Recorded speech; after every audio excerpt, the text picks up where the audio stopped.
that I'm concerned about. Many people are, and a lot of people in the civilian world. I sent you a letter with 24 people on it, concerned that you had recently added several books to the Navy's professional reading list promoting critical race theory. And one of these books is Ibram X. Kendi's How to Be an Anti-Racist. And it argues that the entire American system is corrupted from top to bottom by racial prejudices which account for all differences in outcomes in our society. And one sentence out of that book says the only remedy to past discrimination is present discrimination. The only remedy to present discrimination is future discrimination.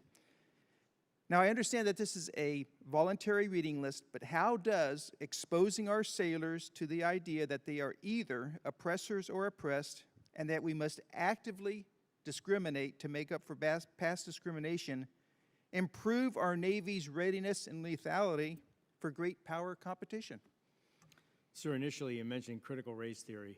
I'm not a theorist, I'm the Chief of Naval Operations. What I can tell you is factually, based on a substantial amount of time talking to sailors in the fleet, there's racism in the Navy just like there's racism in our country. And the way we're going to get after it is to be honest about it, not to sweep it under the rug, and to talk about it. And that's what we're doing. And that's one of the reasons that book is on the list.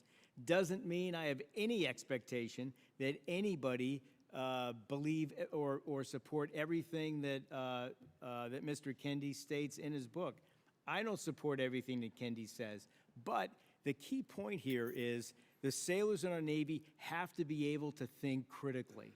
They have to be able to look outwardly at China and Russia, and they have to understand what those societies, why those societies are a potential danger to the United States. Inwardly, we have to understand ourselves, and we have to understand critically that we value diversity. And I think— Okay, Admiral, I agree that we should have a robust and great discussion, and any racism should be uprooted and taken away. I absolutely agree, and I endorse that. But should we have future discrimination? You don't endorse that particular statement, do you? Sir, I have to look at the context of it. I'm not trying to be evasive, but I don't, as I mentioned, I don't support everything that Kendi asserts. I don't believe everything I read. I think that I think that everybody has to be in a position to weigh fact from fiction.